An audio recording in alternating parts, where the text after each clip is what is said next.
Okay, so are we good to start then, Aline?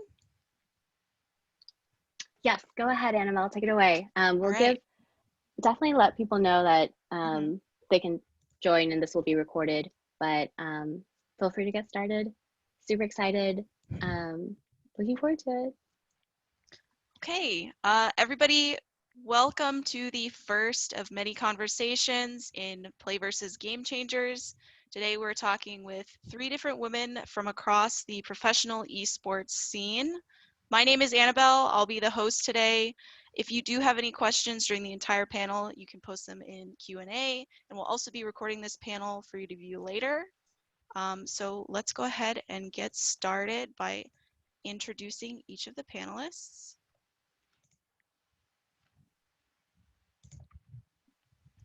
Okay, so first I should probably introduce myself. I'll be the host today. My name is Annabelle Zinn. I go to the University of Central Florida in Orlando, in Florida. I am a radio TV major and also the vice president and risk manager for esports at UCF. And one day I want to work in broadcasting or event management in the industry. So that's part of why I'm here today, to hear from you guys, basically to find out where you got your start. So I'm excited to hear about that. But first, today we have Kelsey from 100 Thieves Academy. She's the director and head coach there. She spent years as an analytical journalist covering the League of Legends esports space and transitioned into coaching in 2018. She's worked in Shanghai, Berlin, and recently LA in various capacities, and she resides in LA currently as the head coach and director for the 100 Thieves Academy program. Next, we have Karina. She is G2's esports head of content. She is actively part of growing the European esports media scene and has been there for 6 years. She brings a wealth of experience and knowledge from both esports and traditional media. Nice. And this allows her to focus heavily on establishing and fostering deep connections between the teams, the fans, and their stories. G2 is definitely known for that. And these connections have allowed G2 to become a content powerhouse that it is today, setting the bar for content and production teams industry-wide. I'm sure many of you have seen their Twitter and their memes, so definitely something to look forward to hearing about today. Lastly, we have Summer, who is the head of player development at CLG. For the past 5 years, Summer has been focused on helping esports athletes reach peak performance and uses a holistic training approach. She prides herself on helping players and coaches achieve a healthy team culture and lifestyle that allows gamers to play in a sustainable and healthy way. So thank you, first off, for being here today. And I am super excited to talk with all of you. First, we'll be talking about everybody's career path. A lot of collegiate students have questions about how to really get started. Sometimes it can be very confusing. You know, what should I do first? So we really want to hear about basically how you found your path through esports, maybe a couple of highlights along the way, work that you did in traditional industry or moving to the esports industry. So I think first, if we could start with Kelsey. Sure. I'm pretty old, so I started out majoring in something completely unrelated, economics actually. I worked in kind of financial data and at the IMF, so completely separate to this. But I've always kind of enjoyed writing, so that's sort of how I started, just writing about teams and things that I observed. I don't really know how helpful my advice is in terms of like my career path, just because I sort of fell into it. I started writing stuff. I got noticed, started having a lot of conversations with different people about the game, just talking to players. I think probably the best advice I can give anyone trying to get into esports is still just like have something that you're really good at and passionate about, and then have a way that you can think to apply it. So, and then just like talk to as many people as you can. I usually respond to Twitter DMs. I have Twitter DMs open. So, for example, if you're writing stuff, I still get people sending me articles and being like, "Hey, can I look at this?" Though I don't advise getting into writing right now. It's not really a big booming part of the scene anymore, but just stuff like that. You get your foot in the door, see if you can get people to help you without being annoying, I guess. Yeah. Okay. What about you, Karina? Hi guys. So it's funny because I probably kind of from the same generation. My path started a little bit differently because uh, I have my bachelor and master's degree in journalism and international media. So I sort of fell into esports because of the being in the right place at the right time, because I was living in Cologne, Germany, and that's where at the time LCS, now LEC Studios, used to be. So I honestly by accident sort of met some people from ESL or Turtle Entertainment back in the days, and my just like natural curiosity sort of pushed me to explore what the scene is about. I was absolutely astonished that it was so huge. There was, money involved, whole broadcast, went to studios, and then ended up writing my master thesis about it. And while I was doing that, had a bit of time on the side, so started working with Fnatic guys, and the rest is history. So I started there, defended my thesis, and started then working further within esports. That's how I met Kelsey when doing some interviews, working with the teams, and eventually, about 3 years ago now, started with G2 Esports, where I sort of went from being a journalist and writing stories, then introducing video journalism, and then now sort of working on the team side. So from my, I can only second what Kelsey said already. I think the best thing and the best way to open the door is to have a certain skill or to know what actually you want to do. There's always need for good, talented people, or for people who are hardworking and dedicated. So if it's a graphic design or editing videos or writing, you need to start doing that and just get yourself out there to have a couple of work examples. Because if no one has ever seen your work or never seen you on Twitter, then it's really hard to make it. Absolutely. And last but not least, what about you, Summer? How did you get into the esports industry? I mean, I'm gonna go the opposite way, Okay. and kind of explain to you the very circuitous path I ended up taking to get to esports. I kind of started. It's like really a path of self-discovery, at least for me, and how I ended up here. And it kind of really started with me thinking I knew what I was good at a very young age. Like my first majors when I went to college were physics and calculus. Um, and then quickly learned that there was a lot of writing involved in calculus that I just like was not prepared for. And I was like, I'm not into it. So I completely changed gears, and I had always been really interested in ancient cultures. Like at age 13, I asked my parents to buy me a college course on like VHS, like this is old school, all about Egyptology, just so I can connect with ancient people. So then I switched over my major to classics, which is studying ancient Greco-Roman culture, and was loving that. I really love getting to know human beings and what's true about them, no matter what time you live in. I think that's amazing and gives you such a deep connection to the people around you. But then I also realized that you can't really do a lot with that career-wise. But I did find that what was very important to me was people. And that's kind of where I fell into psychology. And eventually I did receive my BA in psychology. And around the same time, and all throughout my college career, let's be honest, I was just playing a crap ton of games. Call of Duty was my thing. And eventually I realized that I could try blending the two. And I kind of took a similar route, the journalism route. I started blogging. I asked someone who was blogging at the time. His name was Weldon Green. Some of you may know him. And he gave me my foot in the door. I was like, hey man, can I please write about psychology in your blog? And this was somebody who already had their master's in sports psychology and just kind of gave me the way in. And by him sharing his knowledge with me and us kind of exchanging ideas with a few other people in the industry, I was able to create a career for myself. That's pretty amazing. I definitely can relate to that. I came from engineering, and some students in collegiate do end up switching their majors to something more esports oriented, but sometimes students can't find a major that's related to esports specifically. So a lot of students will rely on finding skills. So Kelsey touched on this a little bit, Karina touched on this a little bit, but a lot of college students want to hear it from the people in the industry themselves, like what specific skills that they should be looking to develop. Obviously, communication is a good one, networking is a good one, but I wanted to ask each of you specifically for maybe the job that you work in. So for example, Kelsey, for coaching, are there other specific skills that are more important for students to know if they want to get into coaching?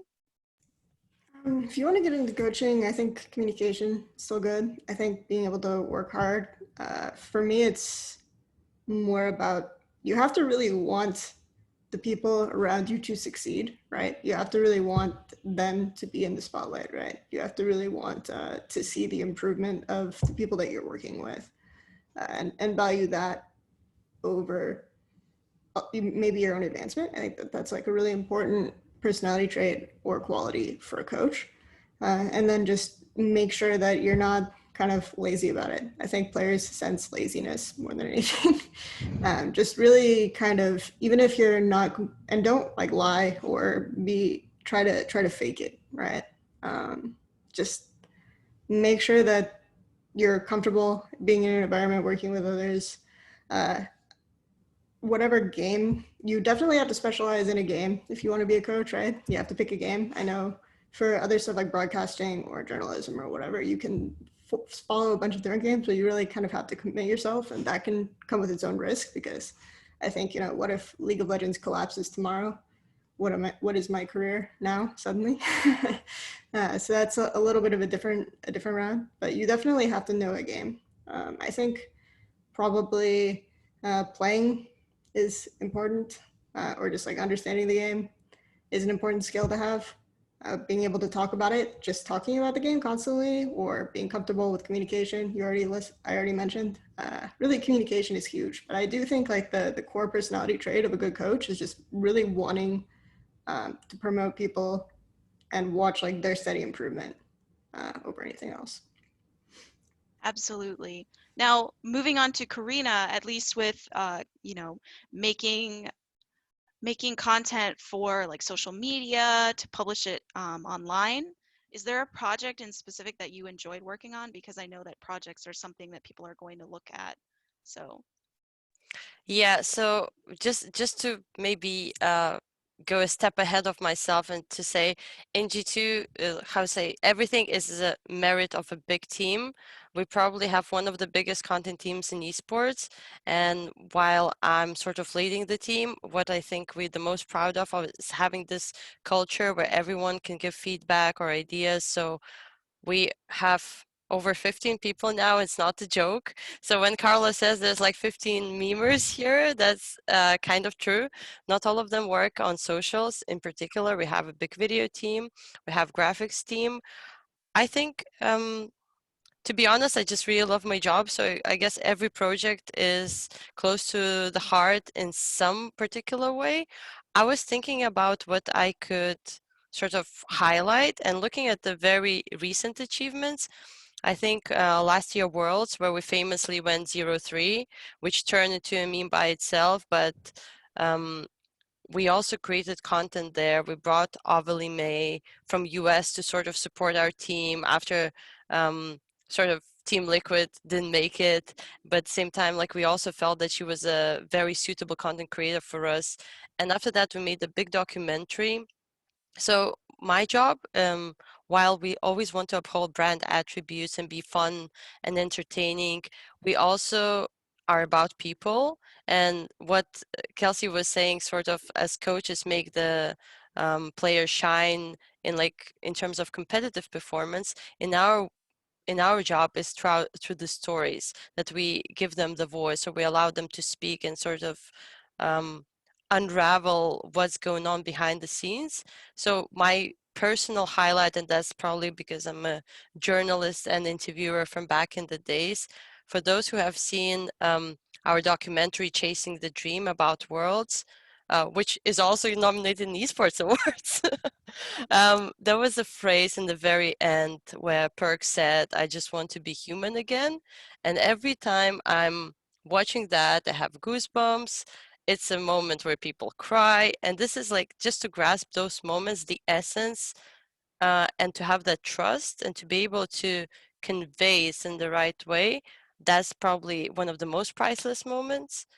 And yeah, if you want, don't get me started about the new projects. I think like cardboards that we did, like the ultimate quarantine hype video, was also super proud of the team who came up with an amazing idea.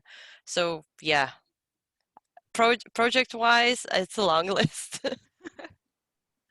Definitely, and I think that's a highlight of working with esports is that you really love everything that you make. And definitely when it comes to summer, your job is to help players perform at their best. So I would say, what is the best part of being able to do that? And how rewarding is that, just to be able to watch players grow? It's insanely rewarding. I think one of the best moments of my job, oddly, is like the last moment I have with a player, or when they kind of take a break from me. And I know that sounds weird, but generally speaking, I'm only there as a very strong support when someone is really desperately in need, where they have no other way to get through the situation. They have so many barriers in their way, and we work little by little to kind of bring down those barriers, help build up their support system, and make them feel like they can take on the world by themselves. And when I have a player that transitions to be beyond me, it's just freaking amazing. It's like everything that I set out to do was complete, and that person's life is better because I touched it. And I feel like that's a really unique thing to be able to do. I think a lot of people set out with a dream of having an impact on the world, and like this is just my small taste every time, and it's a real blessing. That sounds amazing. Working in Collegiate, a lot of us do work with players, but never on like the capacity that you do. And so it's just really interesting to hear about that. But I think one of my biggest questions, and originally we had this addressed for Kelsey, but I want to hear from everybody, is what does a day in the life look like? What does your schedule kind of look like? What are you doing? Is it really busy? Does it get boring sometimes? So let's start with Kelsey. Sure. And right now, I'm in off season, so it's a lot of meetings and watching VODs for scouting purposes, stuff like that. But normally in season, which is probably what most people care about, it's you get up, you in non-COVID times, you go to the compound or the office or whatever, and you immediately start talking to the players about like the objective and the goal for the day.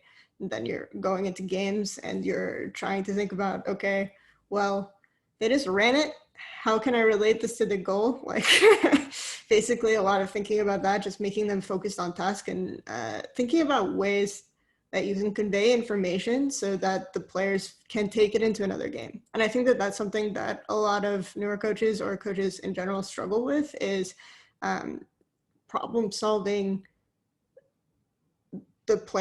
the skill set that you're seeing the players express so that they can improve, as opposed to just like, okay, how would we win that game that we just played if we could play it again? I think when you can do the former, that's when you really become a coach rather than just a critic. So that's basically the focus of my day. At the end of it is just hanging out with the players, making sure they're staying on their task for their individual goals. Like if I always make sure I'm the last person to leave. I think that that's a really important thing to do if you're in charge of anyone. Just making sure you're the last person to leave, that you're working as hard as they're working. Usually it's a lot of VOD watching, a lot of critique, thinking about ways that I can set up the meeting and the goal for tomorrow. Like what can I take away from that day? Anything like that. And then a lot of setting up individual meetings, one-on-ones, making sure Academy is like really focused on developing players in particular. So, and their individual skill sets, because you're not trying to make the whole team better to go win the whole thing, right? You're not trying to do that. You're trying to get them to a point where they can be really, really successful LCS players or really, really successful main stage players. So I think that that's a little bit of a difference in focus. So a lot more one-on-one meetings, a lot more ideas about individual goals, I think. Awesome. And next, moving on to summer, what does your day in the life look like? Well, switching up the order. Okay. Yeah.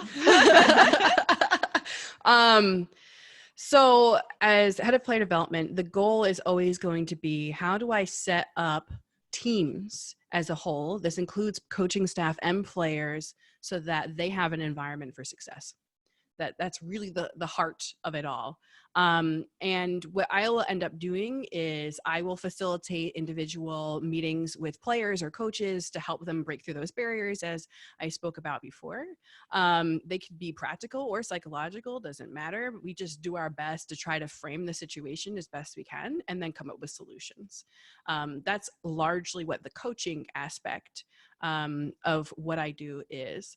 Additionally, for each of the individual teams that we have at CounterLogic Gaming, we fully empower the coaching staff to deliver upon a vision that they believe wholeheartedly will bring the team success.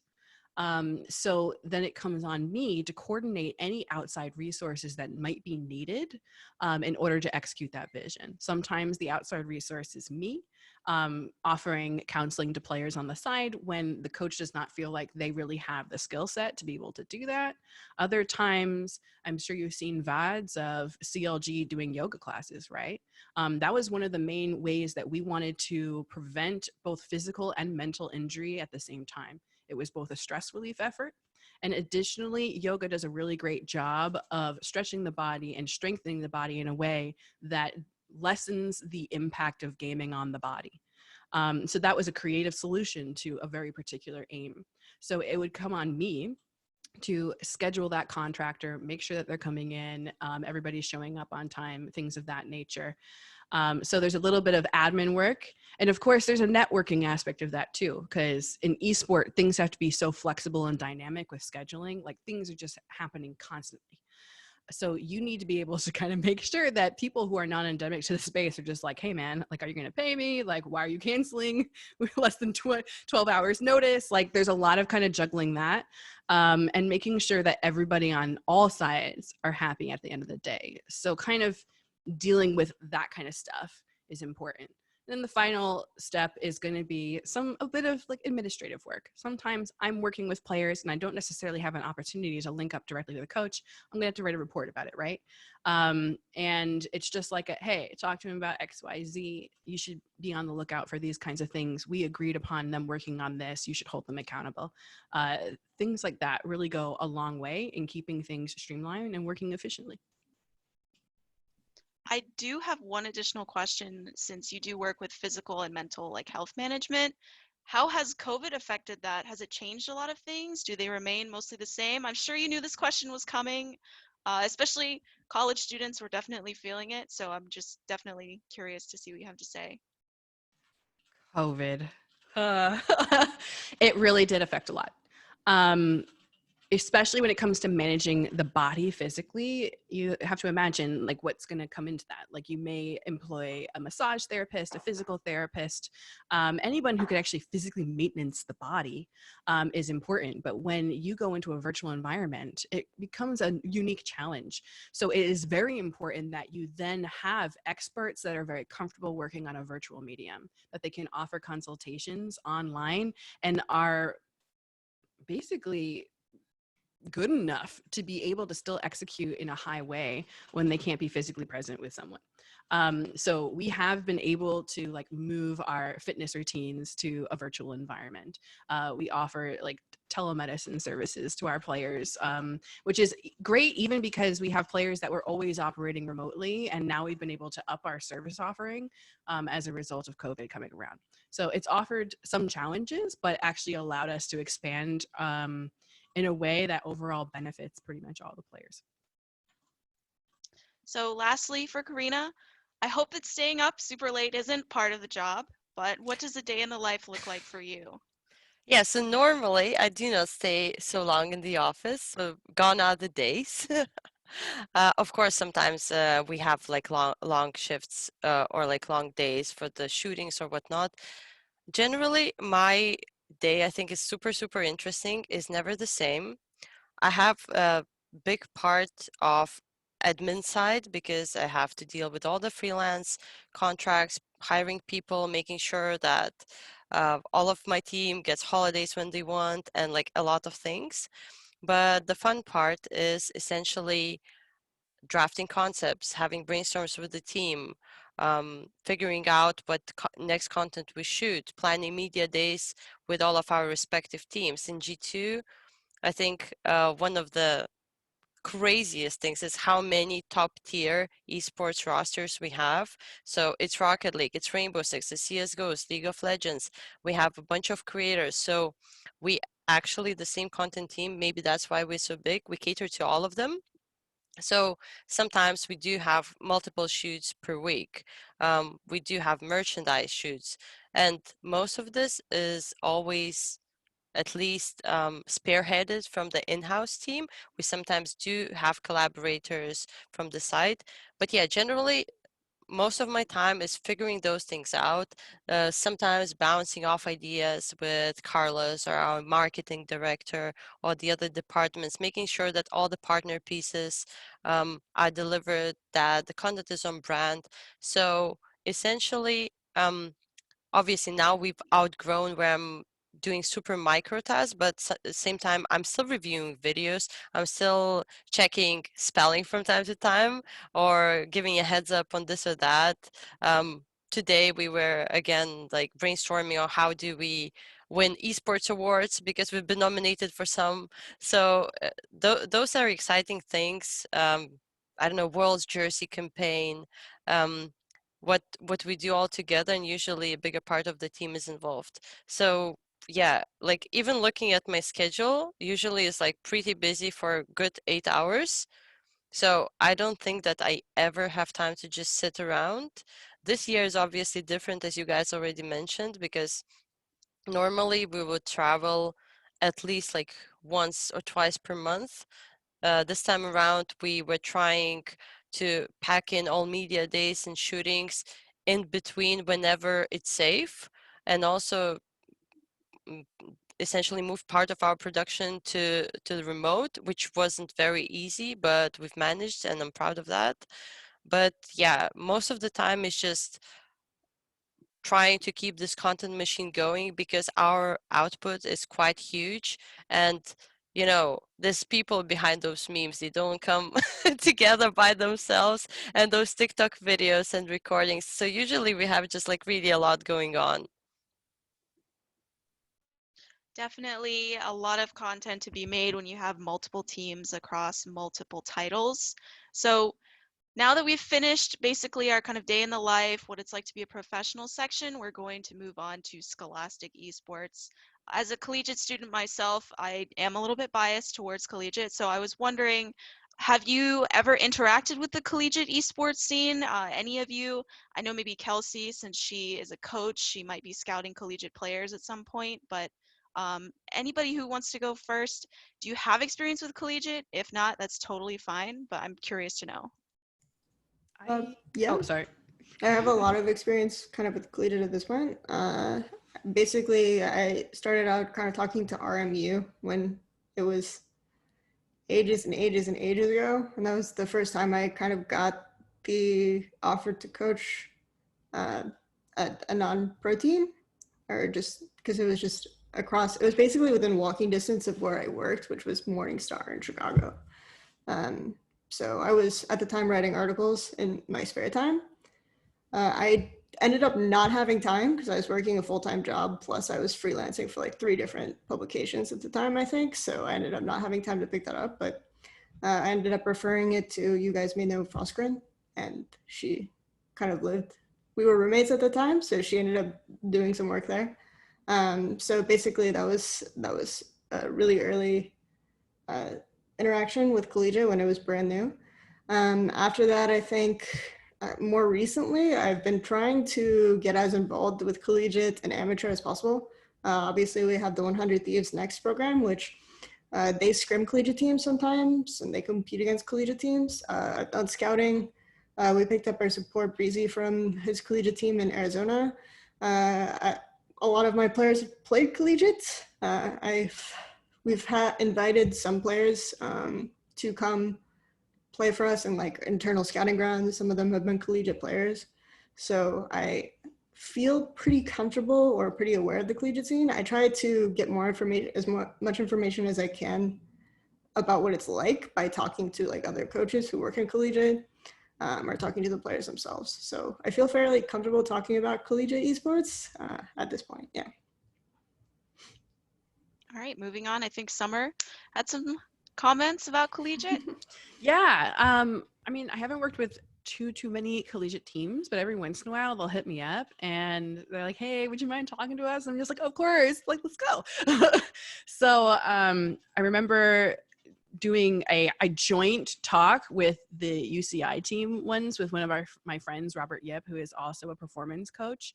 And it was just super fun. We sat down, we had a chat with them, just gave them the rundown of like all the things that honestly they're kind of doing wrong, but some of the things that they were doing right. But it was like really rewarding because I found that the collegiate players were so hungry for the information.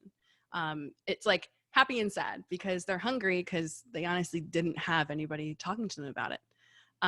So I'm always excited when I have a willing participant because not all players actually want to talk about their health and how to game smart and not just grind all day. So when you have people who are that eager, it's a very, very rewarding thing for a coach in general. Yeah. So should I jump in? Yeah, go for it. Absolutely. Yeah. So because I'm sort of like over the pond, in Europe it's a little bit different, the scene. So it's a little bit more fragmented just because of the different languages. But we do a lot of work locally, and we work with some German universities and have collabs. We also organize events in this office here on the stage. We've had some talks about careers in esports with also some local politicians, so we are really engaged there, and I'm really looking forward because it's publicly announced we were planning to also create an entity in US. Obviously with this year some plans have been delayed, but we're still planning to proceed with that hopefully early next year, so I'm sure then we'll be also more engaged in US. And yeah, so far we've just had a lot of interest, and we always have people from North America apply. And yeah, sometimes like so far I have just one success story, but we've had an intern from US. He's now back there, but it was a great experience for all of us.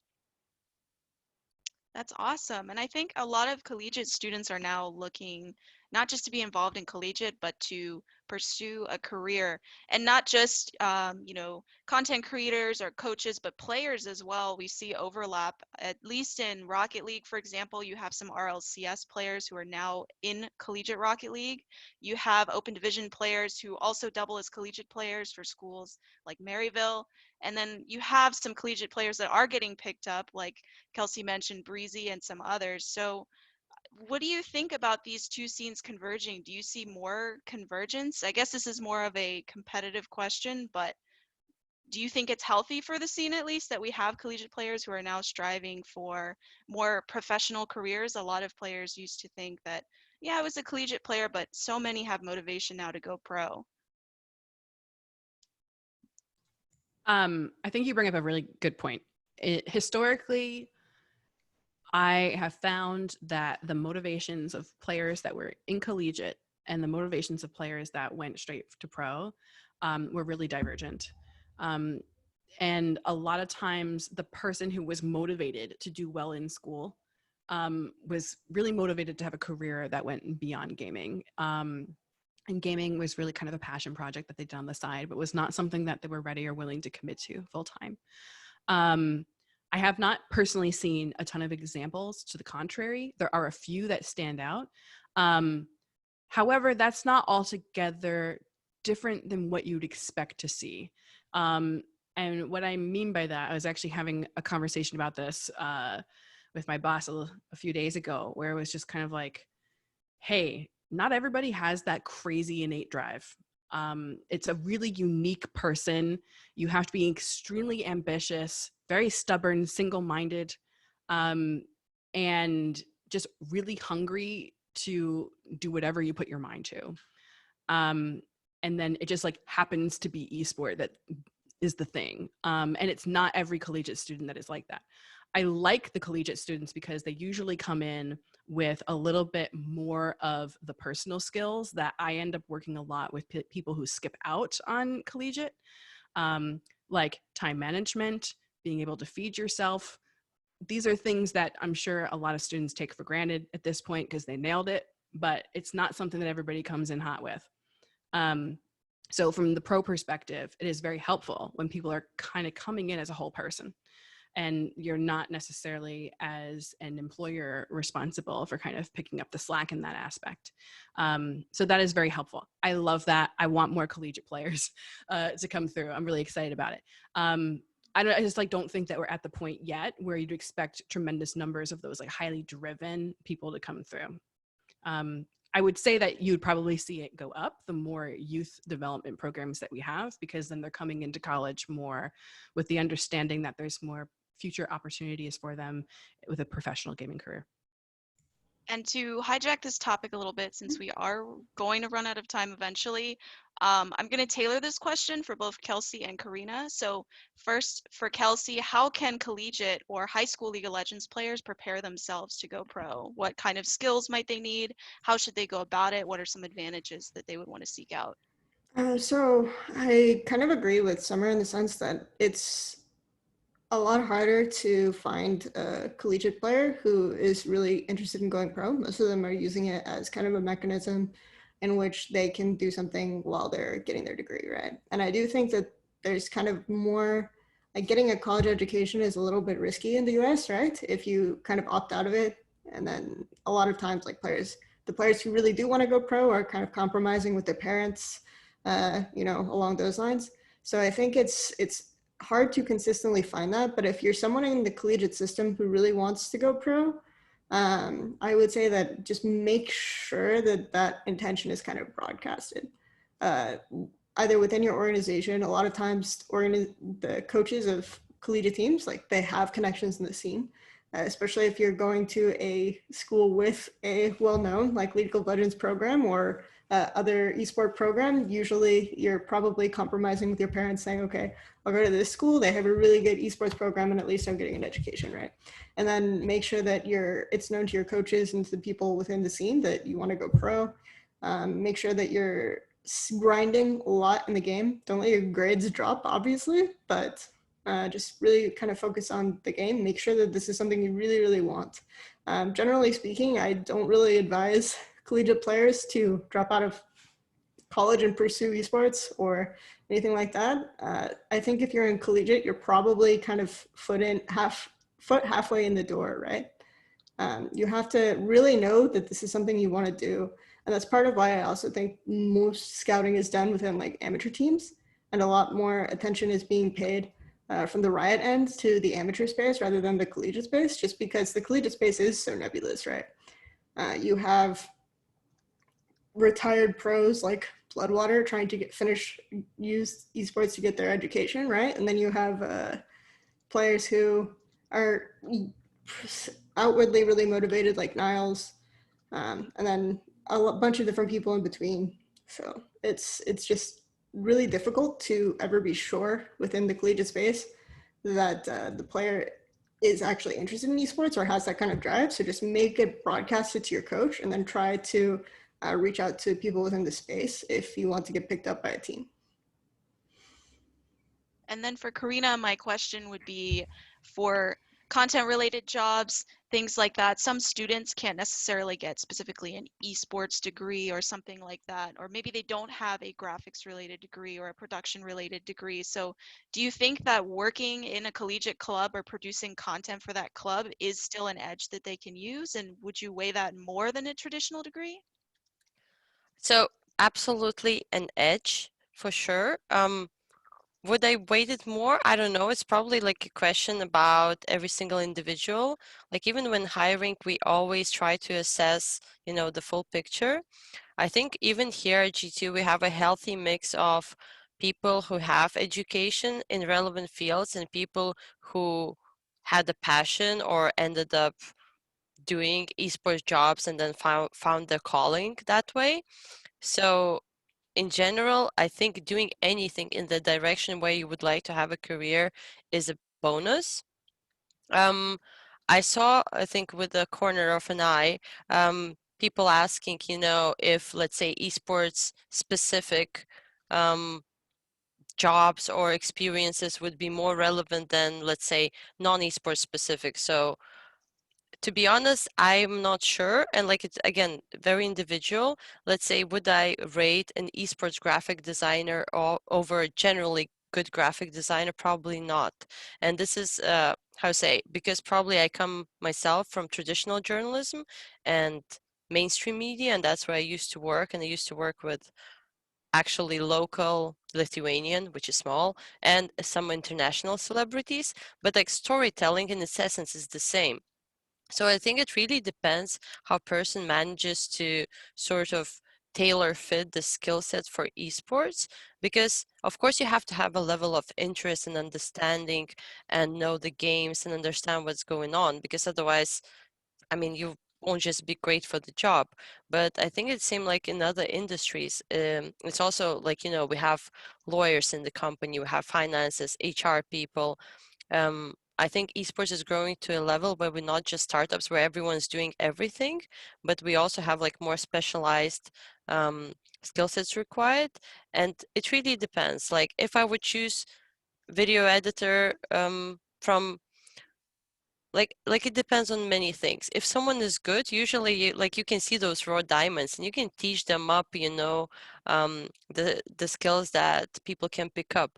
But at the same time, I agree that having like college education or university education or some professional training is also significant, because sometimes it just helps you like elevate yourself to a little bit higher step and already offer a bit more than you would offer being absolutely raw. So let's say instead of just being an intern, maybe you can already apply for a junior position as in comparison.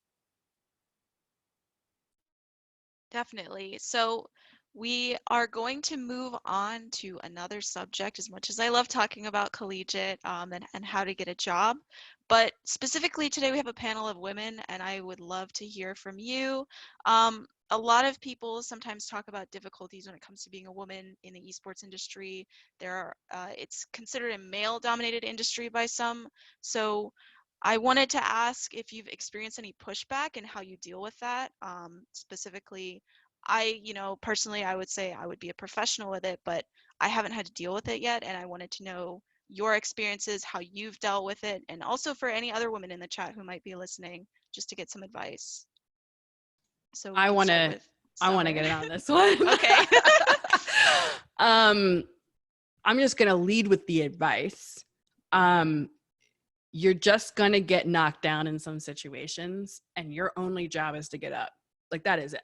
Like, please just take that. And it does not matter if you're a man, woman, or however you identify. It really is. You're going to get knocked down trying to get into this industry. It is really tough.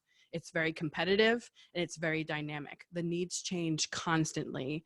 And in my experience, it has not made it any easier being a woman. Specifically, I remember interviewing for a coach role where what they were asking for was exactly what I had to offer.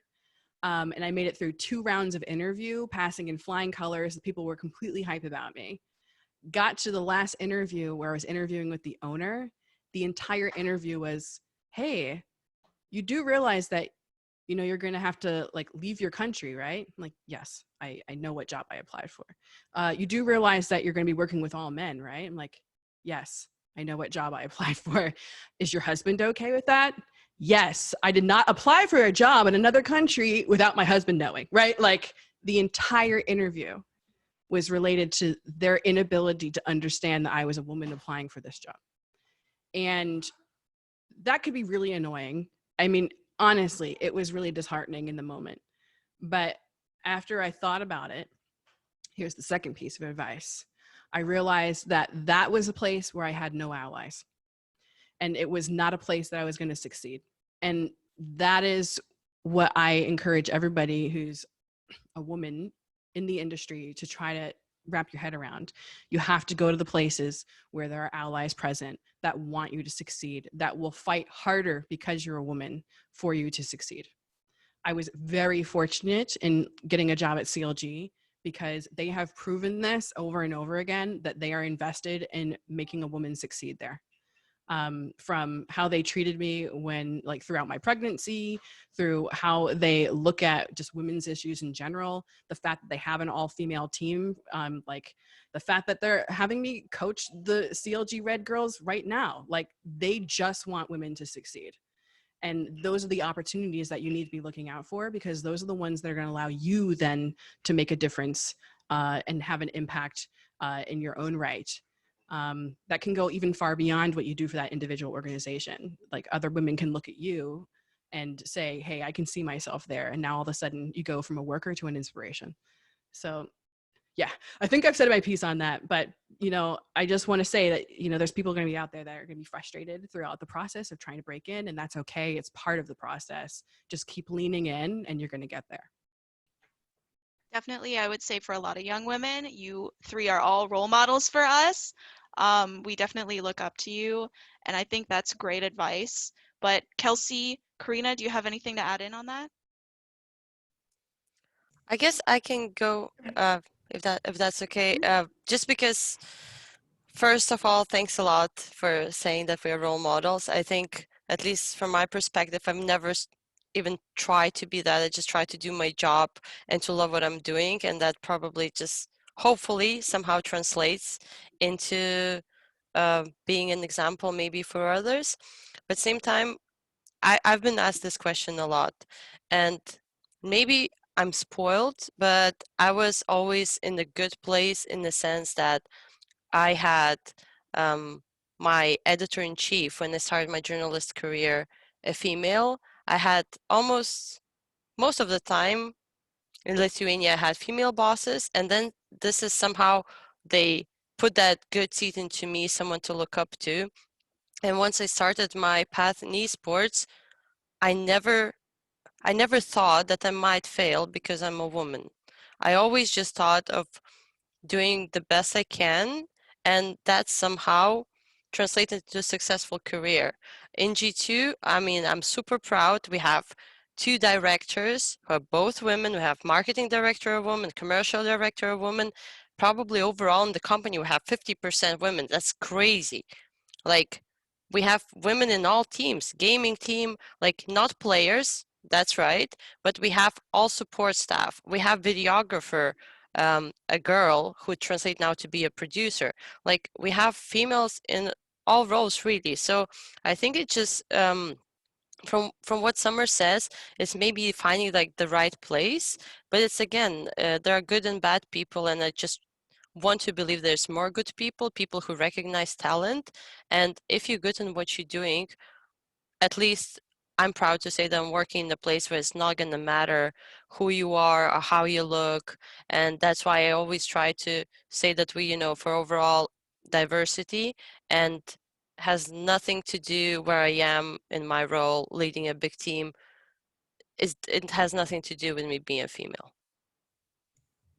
I think it's my main advice is don't ever let yourself, either because of other people or your own thoughts, use your gender as an excuse, right? I think that that's where a lot of the defeatist attitude comes in, is that I'm not going to make it because I'm a woman, or I can't be good at this game because I'm a woman. Like, eventually I think it ends up being almost everyone has like their head game like that. And I think a lot of it is just, if it's other people or it's you, then you're just have to be outside of yourself and kind of forget about it a little bit. I think some days just because I'm constantly surrounded by, I guess, like teenage to young 20 boys, I just forget, I just forget sometimes to identify myself as a woman. So I think it's just like being in an environment like that can be useful. It's just like, I don't know if that's the best answer, but it's just never let yourself categorize yourself as something other than what you can be. If your image of a successful coach or a successful player or a successful content creator doesn't include a woman, then you're probably just thinking about it the wrong way. 100%. I totally agree with that.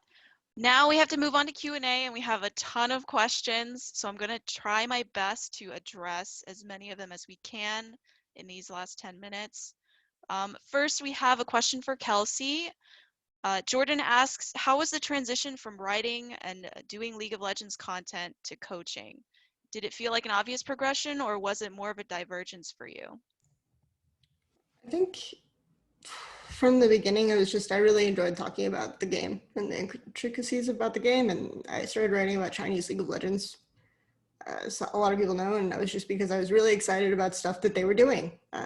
2013, 2014, I was really excited about that league, and I wanted to talk about it, the different strategies they're running, all those sorts of things. And then I started talking to players and then more individuals who were invested in the game, more coaches, stuff like that. And it was eventually, I think they were just not coaches in the scene. So I got a bunch of offers really early on and I felt not qualified, right? Mostly it's just because I was someone on a soapbox who was talking about the game. I don't think really anyone was qualified to be a coach for League of Legends at that time anyway. But then later on, it was just something where it's like, okay, I wish I had said yes at a certain point. And that was the thought process that I had, especially when I started talking to more players and they started asking me for advice, having back and forths. Like some of my favorite interviews at the time was actually with like Perks. I interviewed Perks a lot on G2 just because like every time I talked to him, he was just like so excited to just talk about like an individual matchup, right? And people weren't really asking him questions about the game at the time, like the other journalists. So he was like always down to do an interview with me because he could talk like really, really long about like the champions he was playing and stuff like that. If he was doing a Kelsey interview. And I think that he kind of like enjoyed that. And those were always like the players who were excited to talk to me about the game were my favorite interviews. So I realized that I just basically wanted to be in a capacity where I'm kind of obsessing over the game. I'm dealing with players and talking to them about like their knowledge, like what they can know better. And so that was just sort of eventually I got an offer for H2K. And even though maybe it wasn't the most successful situation, it was just, okay, I've had so many reasons where I've said no in the past to a coaching position. I'm just going to take this one. And then that's how I ended up where I am now, eventually. Okay. Next question we have is from a fellow, I hope, broadcasting major. Sam asks, what sort of extra skills besides the standard set of skills for esports production, broadcasting, observing, editing would set someone over the top? I think this one is directed at Karina. Thanks. So just to answer to Sam and maybe other people. So for example, something that we all kind of realized this year, that we really need people who specialize in remote or digital production, because I think the pandemic sort of exposed the fact that no one really knows how to do it, and you would think that the streamers are like probably equipped, but they actually only know how to do it for themselves. And the people who like, I think the modern day broadcasters need to look not only into sitting in the truck the way we produce, I don't know, LEC or LCS back in the day or any big event, but also being able to do it remotely with a limited amount of time, limited amount of resources, and be really sort of technically advanced and know like all the digital solutions, because I think this is the future and definitely something to look into. But of course, also knowing how to create recaps, how to do a bit of video editing, because ideally when you're just starting, you have to be able, and I think people succeed the best who have sort of enough knowledge to produce their own piece of content or something to showcase their work, or let's say support system of friends or buddies with whom they can collaborate and create maybe a small event, maybe a stream, maybe invite some guests to get themselves noticed. Next question that we have is for everyone, so we'll start with Summer. What is the best or worst aspect about such a dynamic environment like esports? How do you meet deadlines, and is it all about flexibility? Yes, it's all about flexibility. Somehow by magic, deadlines get worked out. But I mean, honestly, it really comes down to personal management. You need to really come in knowing yourself, knowing your limits, knowing how to relax, and knowing when you're stressed beyond belief and what that does to you, how that makes you behave, how that makes you treat others, and being very cognizant of that and kind of reining yourself in. That is really what it comes down to, because when you're on season, the grind is real. It is real. And for me, like, I don't even have one season. I have all the seasons of the teams. So you just really have to be on top of that time management and stress management. Kelsey, your thoughts? Yeah, I mean, stuff comes up all the time. Obviously, I have very structured deadline of we have a game on Thursday. We have games on Thursday, Friday. We have to be prepared for those. We're coming in on at this time, guys. We're gonna scrim, but stuff comes up all the time, right? Especially in COVID, it's like, oh, by the way, our building scheduled alarm testing. So what are we gonna do? Or hey, there's a schedule. One day there was like a scheduled power outage, and I had to cancel scrims that day just because of like weird stuff going on. So sometimes you just have to work around it. And then obviously, like outside of scrim time, your time isn't really your own because something might come up. You have to make sure that players are practicing, they're comfortable. Like for me, for my academy team, I don't really have a manager or anything. So I'm basically everyone's everything. When a lot of players come in first and they've never lived outside their homes, for example, like they're 18, 17 or whatever, and then they come to you and suddenly it's like, oh, how do I get a doctor's appointment? These sorts of specific things, or and then making sure you're constantly watching games and talking to players about stuff that you see, things that they can do better on their OPGGs. Just you have to kind of be on all the time, and just making sure you're paying attention to all the little things and not letting stuff slip through the cracks.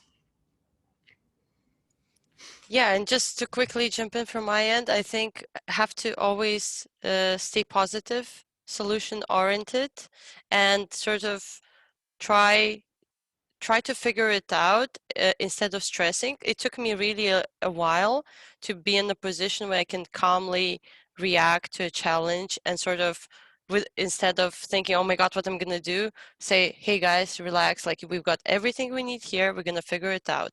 And things always gonna come up, and I think it's just like sort of you need to make that peace with yourself to be able to make compromises but still perform at to your best ability. So I think, like, I don't know if you guys have seen, we won this $1 million bid with Ninja, Mr. Beast, and AimLab because Fall Guys decided that, you could get your own skin in game. And that was like such an insanity because, how do you even prepare for a thing like this? Like no one knew. So then you come up with a million things. How do we draw? What do we do? But I think in my case, this is something like very close to the heart, very exciting. And yeah, be it that or be it the team winning a championship or something else, I think it's just being able to really enjoy what you're doing gives you that positivity and perspective. So our last question for today, because we have 2 minutes left, is a question for Karina, I think. It's about the EU scene, but I think Kelsey might be able to chime in on this a little bit too. Carolis, I hope I pronounced that right, said, we kind of have a similar thing to the collegiate scene as EU Masters, which is happening right now. Do you think that having a second tier league or tournament is beneficial for talent improvement? And how is staff scouted usually from the perspective of European organizations specifically? So go ahead, Well, Karina. I'm still sure that Kelsey probably knows better than me. I only know sort of hearsay from the gaming department. But in general, like we do have like remote analysts, and those people get noticed usually from working in like European Masters or regional teams. So I've seen a lot of stories like this. G2 also has a national team, G2 Arctic in Spain.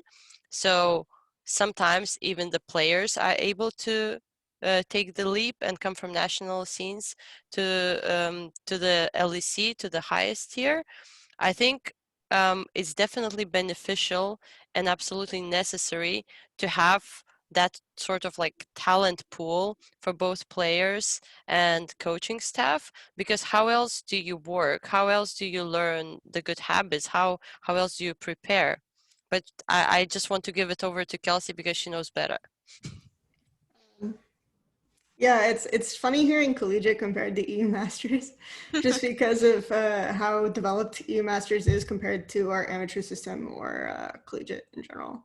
Having worked with both EU rookies and NA rookies at this point, I can say that there's definitely a really, really big difference just because of how much more developed the, I guess, National League and you could call it amateur system or second tier system is in Europe.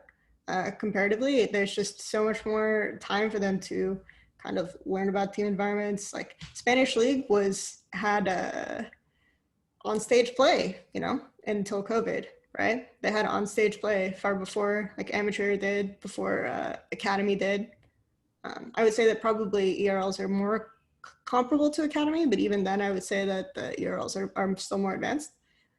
So I think it's interesting to hear that comparison. I definitely think it's really, really important having this type of second tier system. That's why our organization is the first organization in NA to have a third tier. This was something that I really, really pushed for, and I think everyone on staff wanted, just because it's clear that kind of more coaching needs to happen even before players get to academy, because we don't have like a good solo queue environment or a good secondary environment. In terms of like focusing on EU specifically and how EU staff is scouted, I think a lot of it was lazy from around the time when I worked in EU. It's probably gotten a lot better now, but it's basically, I think putting out content of any kind just so you can send portfolios to people is really helpful.